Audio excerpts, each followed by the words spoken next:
Hello, critics, non-critics, and friends. Welcome to the Film Optics Podcast, where we take a glance into blockbusters, indie films, and everything in between. I'm your host, Christian, and as always, I am joined by my partner in film, Devin. And today, we're gearing up to give our spoiler-free thoughts and our insights in the first film, technically the first film in the new DC universe, and that is Blue Beetle. And before we begin today's episode, you can listen to our podcast on podcast platforms around the internet. That includes Apple Podcasts, Spotify, Google Podcasts, and more. And if you are a new or seasoned listener to the show, we would love to hear from you guys. Follow us on Instagram, Twitter, and Threads at Film Optics. That is optics with an X. Or you can email us at filmoptics@gmail.com for any movie-related questions. Devin, it feels like it's been so long since we did our last episode. I think it's been like 2 weeks. It's been about a week because we released The Last Voyage of the Demeter. Yeah, I think it's been 2 weeks since we last recorded. Yeah, 2 weeks since we last recorded, about a week since we dropped an episode. Some crazy things have been happening. And I was like, my gosh, like, you know, the timing just was not lining up for us. And, you know, we're finally back in the swing of things, you know, back in the old Music City, had some things happen throughout these past few days. And man, oh man, but it was nice. Me and Devin hung out for a bit, went back to the old hometown and, you know, had a good little shindig and whatnot. But it was a good time. But we're back to give you the news about Blue Beetle. Again, this is going to be a spoiler-free episode. So I'm very excited that we're back in our element. And yeah, I'm just excited to be back. It's time, baby. Let's go. Yeah! So Devin, outside of obviously hanging out throughout the weekend, how has this week been for you? It's been a week helping my dad with the move. It is a lot of lifting and moving, and it was just two of us, so it was a bit much, but we got it done. Should have brought Casey along. She could have helped with a few things, or at least her favorite toy. She could have moved her favorite toy, if anything. Yeah, she was there. She was moral support. There you go. Well, yeah. So you know you've been moving a lot. So I'm assuming you say you finished Ratchet and Clank. I think you said that on our last episode altogether, which was a lot of fun. Yes. Have ascended. Well, not really ascended. I really just upgraded my PC, but you know. But you already knew that. But for all the listeners out there, it's running nice and cool. Just in time for Starfield. I know. So, okay, for really quick, for this whole Starfield like conundrum thing where, so, you know, as you know, Devin, and for all the listeners out there, so if you buy a AMD like processor or a new graphics card through AMD, you get Starfield for free, which sounds really awesome. So it's a really weird process because a few years ago, like back in like 2013, 2012, like when I first built my first PC, I went with an AMD like CPU or processor just to make it easier for everyone out there. And it came with like one of the Assassin's Creed games. And the code was just like at the bottom of the receipt. And I was like, cool. So I redeemed the code. And then a few days later, I decided I didn't want to go with AMD. I wanted to go with Intel for my computer. So I returned everything, got to keep the game for free. So since then, AMD they've gotten a little smart. I'm not going to lie. So when I bought my new AMD processor, it says, oh, you get Starfield, yada, yada, yada. So it comes with a voucher for Starfield, my new AMD processor. And I had to, at first on my old computer, I tried to redeem it. I had to like download this like AMD weird kind of application to check to see if I had the correct components in order to redeem my Starfield voucher. And I was like, what? Okay. So that basically meant I had to build my new computer because I didn't build anything yet. So I talked to AMD support. They're like, yeah, the system checks if you have one of those components that comes with Starfield for free. And then you'll get your code. I was like, okay, cool. So I did all that, built the computer, and then I ran the AMD processor check thing again, whatever the application, put in my voucher code, and it said, oh, voucher accepted, a voucher claimed, and it said, we'll email you with your code. It is the weirdest thing. I know that was a lot right there, but I had to jump through so many hoops just to get to the email confirmation that they will be sending me a code for Starfield. Smart. It is smart because this way you don't have people going out and buying an AMD eligible like item to purchase Starfield and then just return it and redeem the game. So I was like, well, I guess this is what we're doing. But that was just a little weird story that I wanted to share with Devin and any other PC lovers out there. But yeah, if you're planning on buying Starfield and buying like a new graphics card or like a new processor, just know that you have to have that installed in order to go through the rest of the hoops to get to where you need to go. But other than that, Devin, I've not been able to watch any TV shows, anything as of late, just a few busy things, but I'm back on track with my normal schedule, which is really, really nice. I think this is like the first time this happened in a while. So I don't know. It just, life goes on, life happens. So like I said before, we're going to be giving our spoiler-free review of Blue Beetle. Again, spoiler-free. We're not going to be spilling any tea for you guys whatsoever. So without further delay, we'll be right back after this introduction to Blue Beetle. Okay, I want to fly. Let's do this. Yeah! You gotta force it to come out. What do you... You're a genius. What? I know. Like what I say? No!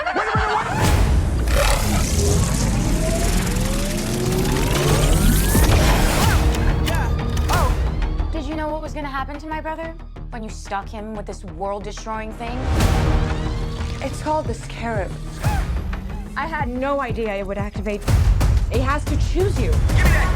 So how do we get it to unchoose me? Host acquired. Who said that? Systems tracking 3, Okay, 2. it's gonna be okay. And we are back with our Blue Beetle spoiler-free review. This movie is directed by Angel Manuel Soto and is written by Gareth Dunnett Alcocer, and stars Zolo Maridueña. I got it. There we go. Gold star for me today. I was so nervous I wasn't going to get his first or his last name right. But Zolo Maridueña, Bruno Amarquenzi, and Becky G. And of course, George Lopez, just to name a few of the stars in this film. And the synopsis is as follows. An alien scarab chooses college graduate Jaime Reyes, or Jaime Reyes, to be its symbiotic host, bestowing the teenager with a suit of armor that is capable of extraordinary and unpredictable power, forever changing his destiny as he becomes the superhero known as Blue Beetle. So, Devin, you saw this movie before me, and we're talking about it almost a week later because of life and things happening. But what are your initial thoughts on this film? Yeah, going into this one, it's kind of at the tail end of the DCEU, and what's the opposite of like a reign? Like Downfall? Marvel's had a reign of success, and DCEU has been just a mess just throughout the entirety of its existence for the most part. So this movie is definitely at an awkward position where it is at the end of the DCEU, but it's also technically a part of the beginning of the DCU, because James Gunn has confirmed that Zolo's Blue Beetle, Jaime Reyes, does exist in the DCU, and this movie is canon for that universe. So it's kind of like a bridge to the new universe but I don't think in many audiences are going to understand that or even know what's happening. So it just kind of gets thrown in with the DCEU unfairly. And I think that's kind of why it's struggling at the box office a bit. But overall, this movie was very enjoyable, maybe surprisingly so, because like we mentioned, DCEU and DC in general just has not had success in the live action movies. Just hasn't worked out. It's been sloppy. I still haven't seen The Flash. Do not plan on watching it. Maybe once it comes on Max, I'll put it on for free. But just don't want to watch that one. So skipping that one and going to this one, I imagine this one is definitely a big step up for them, because this one is really all about family. And I think it even does that better than Fast and Furious does. And that's saying a lot, because that's all Fast and Furious talks about. But this one really hammers down on the family elements of this story and of these people and of this culture, which I think it's really cool, because it's kind of easy to see where this could be a cultural phenomenon for the Mexican Latino culture, in the same way that Black Panther was for the Black culture, the same way that Shang-Chi could be for Asian culture. And it really a lot reminds me of Ms. Marvel as far as representation and culture and family and some of those different elements and cultural just plot points throughout. And I think it's really cool to have that representation. Overall, really enjoyable movie. Some great effects, the great practical suit, which is just so cool looking. I think more suits need to be practical like this, because it just makes it seem so much more authentic. George Lopez is great as usual. He's got plenty of jokes for you. Definitely some issues here and there with the villains mostly. They're just kind of there, not really doing much. I really like the love interest. I think that was a pretty genuine way to go about having a love interest for your main character. And it's just a fun ride. Well said. I think we can end the podcast right there. I don't even need to speak. Let's give you. We can just had a have wild you give stew on this one. Yeah, I know. We really did. Yeah, for sure. But hey, sometimes I think that's a good benefit, for sure. But I agree with a lot of what Devin was saying. But like, just to my own points, when it comes to this movie, I first and foremost, I must say, since this movie was originally just an HBO Max movie, originally, I'm happy that we're able to see this on the silver screen. I mean, honestly, it coming to Max would have been fine, but I think it is better that it is hitting theaters. But, when it comes to the box office performance, it is not doing so well. But that does not mean by any means that this is a terrible movie or another, DC stinker or anything of that nature, because I believe that this movie is the best DC movie that we have seen in years, literally in years. It has been so long. It's been about 3 years since we've gotten a phenomenal DC movie, ever since the Suicide Squad that came out in 2020. I think this is the best DC movie live action, at least since then. And this easily ranks in like my top 5 DC movies. But as what Devin was saying, this movie has a strong sense of family. And I appreciate how you have Jaime Reyes, and Jaime. They made me sure to correct everyone whenever he was being called Jamie by the evil receptionist. I know. Oh man. And Jared and I went to go see this movie, as you know, when I came back to visit, and man, it was great. It was a great time. Jared had a great time with it. It seemed that the people next to us, like on the left-hand side, they were having a ball as much as we were. But I appreciate how, you have a superhero and, their family is in the cast, but they're kind of just in the background. They're there for like, those inspirational talks or, there to lift up the hero when needed. But I like how this film has a strong sense of familial bond, where the family that is not only supporting Jaime, but is also a big part of the plot as well.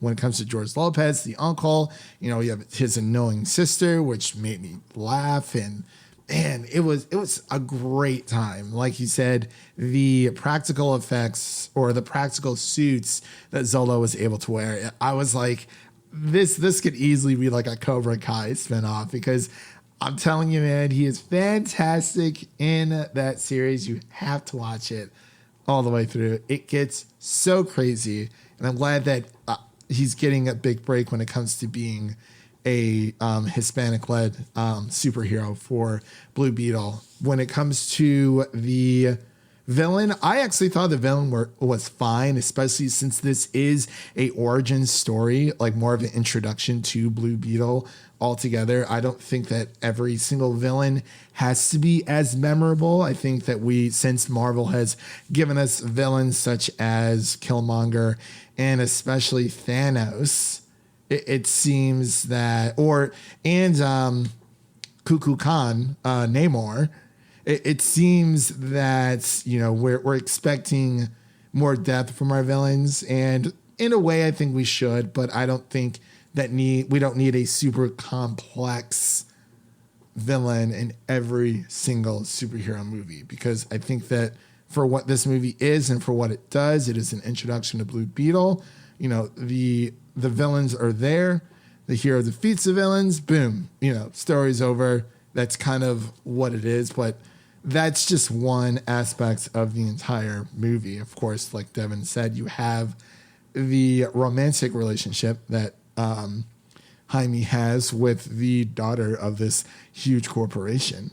And I think it does a great job, or it does a phenomenal job of exploring that a little bit, and definitely leading us into a very interesting, hopefully an interesting sequel, because there are 2 post-credit scenes. There's one I guess you can call it one mid-credit and then one post-credit. The mid-credit scene is way more important than the post-credit, but overall, I thought this movie was like spot on. And also, if they were able to release this movie, I don't believe that when Warner Brothers says that Batgirl was unreleasable, I don't believe them. I simply don't believe them. Like, we saw Blue Beetle and Batgirl were supposed to both be slated for HBO Max, or now Max, and there's no way. I don't believe that Batgirl was as bad as what they had said it tested out to be, because Blue Beetle is a phenomenal story. It has a lot going for it, and I think it has a lot of potential for an amazing sequel. And I'm happy that we're getting new blood in the DCU. It's not just, another Batman movie, another Superman movie, another Wonder Woman movie. Like, we've been getting a lot of DC Holy Trinity movies throughout. I mean, I think that's why the first Shazam movie did so well, is because he was like a B to C tier superhero, and now we're getting more into DC's rogue gallery of other heroes. Because if you know of Blue Beetle, especially from Young Justice, he has a prominent role in that series, especially when it comes to, I think it's either season 2 or season 3, where the entire, like, the Scarab, there's like a whole arc about it, like throughout the entire season. It's really awesome. Yeah, I was talking to Jared about that. I think it'd be smart for James Gunn and the DCU to introduce some newer characters into the fold to kind of separate themselves from the DCU, because they need to get audiences back on board for what the DC could be, because they're just so accustomed to what it has been. They need to kind of move on and create that separation. It's been very confusing as well, because, I guess we know what's what, we know where the line has been, divided altogether, but it's a head scratcher, because I think this is how DC got into the mess that they are in right now, is that lack of communication. Nobody knows what's going on. We know that James Gunn and Peter Safran have stepped up, and they're going to be the head charge boys of the new DC studios. You have Safran working more so on like the financial side, and then you have James Gunn more on the creative side.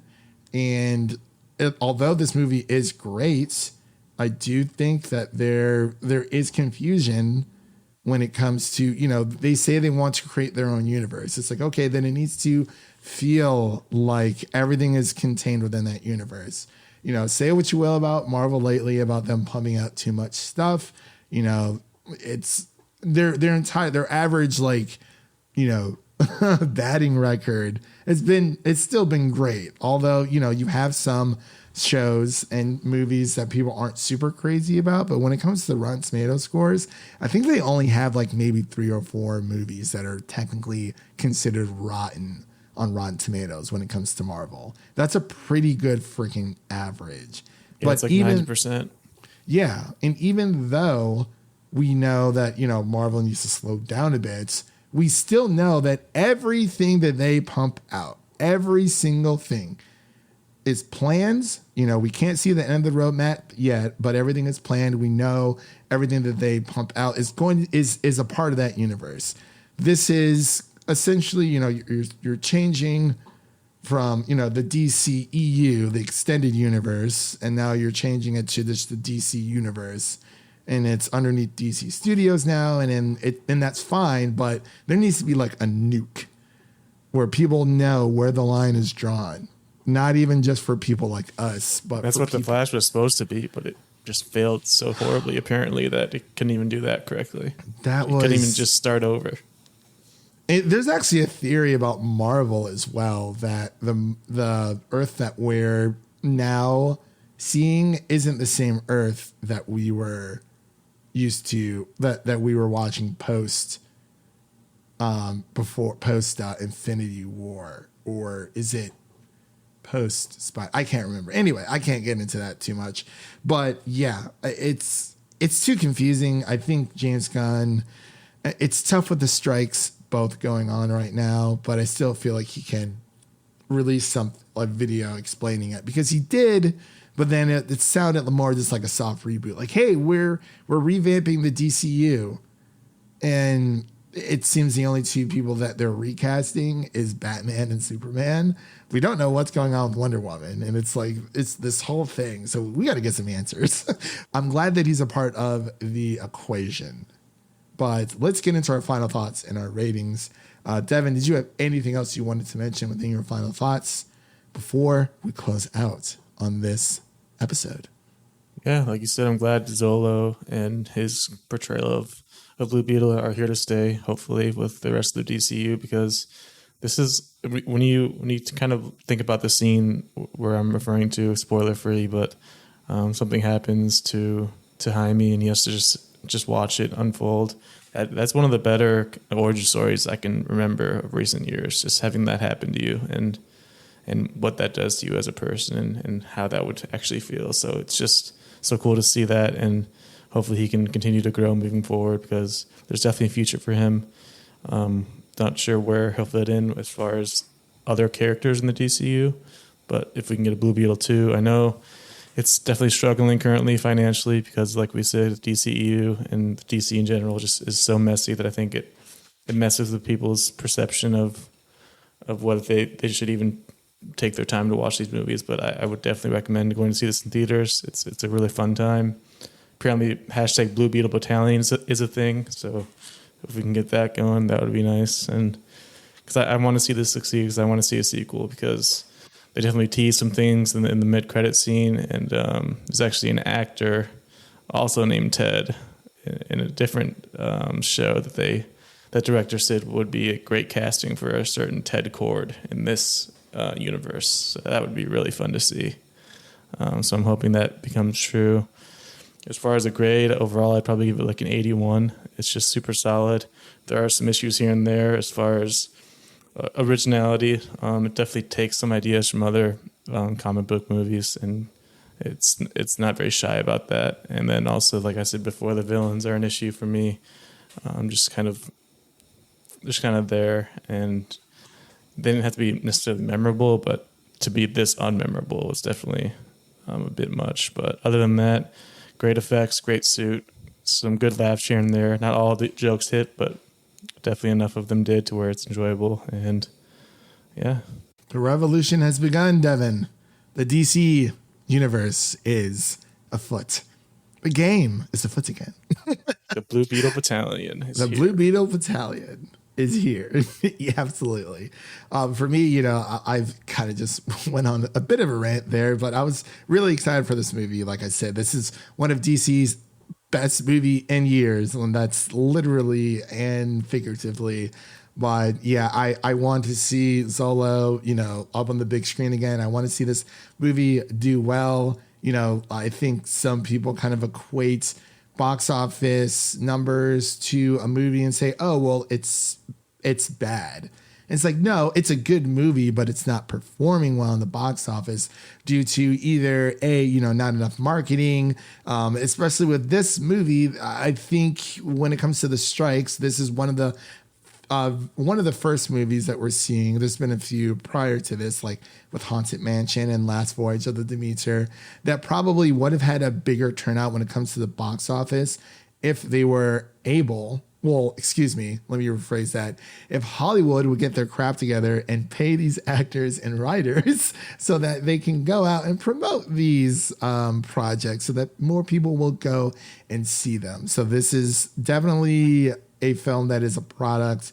of the SAG-AFTRA and the WGA strikes as well. So hoping we can get this resolved soon, because this was a great movie and everyone that I've talked to seems to love it. When it comes to the villains, I think they're perfect for exactly what they need to be. Not every, you know, some villains can be expendable. You know, they're there for a movie, you toss them out, they die, whatever. On to the next, and then you find that one villain that just won't seem to die. That's when you have like a really, really good villain altogether. But Devin gave this an 81 out of 100. I'm going to go with a solid 80 out of 100 as well for myself. So the average of our podcast scores together is going to be a simply measly, I guess we could do a 0.5. This is going to be an 80.5 out of 100 for the official podcast score here on the Film Optics podcast. So with all that said, that concludes today's episode. If you enjoy what you heard on today's episode, make sure to subscribe to our podcast on your preferred podcast platform of choice, and make sure to follow us on Twitter, Instagram, Threads at Film Optics. That is Optics with an X, to stay in the know. And make sure to share an episode of our podcast with a friend, whether it be your mother, your brother, or your lover, or your significant other. Spread the love of the Film Optics podcast to a movie lover in need. And really quick, let's take a sneak peek at what's out right now and that you can listen to and what's coming up on the show, because man, we have a lot to get through. Not a lot, but you can listen to The Last Voyage of the Demeter review. That is a spoiler-free review. And I also break down the Enter the Dragon 4K Blu-ray release in that episode as well. And you can also check out our Teenage Mutant Ninja Turtles Mutant Mayhem spoiler review and our spoiler-free review, as well as our Talk to Me horror review as well, which is a lot of fun. And also what we have coming up next on the show, you can look forward to our episode 1 and 2 coverage of the Ahsoka series. Also, we're going to be covering the movie called Bottoms that comes out in theaters this week. Very excited to dive into that one. So with all that said, thank you all for listening. And again, if you enjoy the show, please take a moment to leave us a 5-star rating and review on Apple Podcasts and Spotify. And make sure to stay connected with us by following us on all the social media links. They're going to be in the episode notes of this description. I'm Christian, and that was Devin signing off. And remember, life is like a movie. So go out there and make it a blockbuster. Peace. Adios.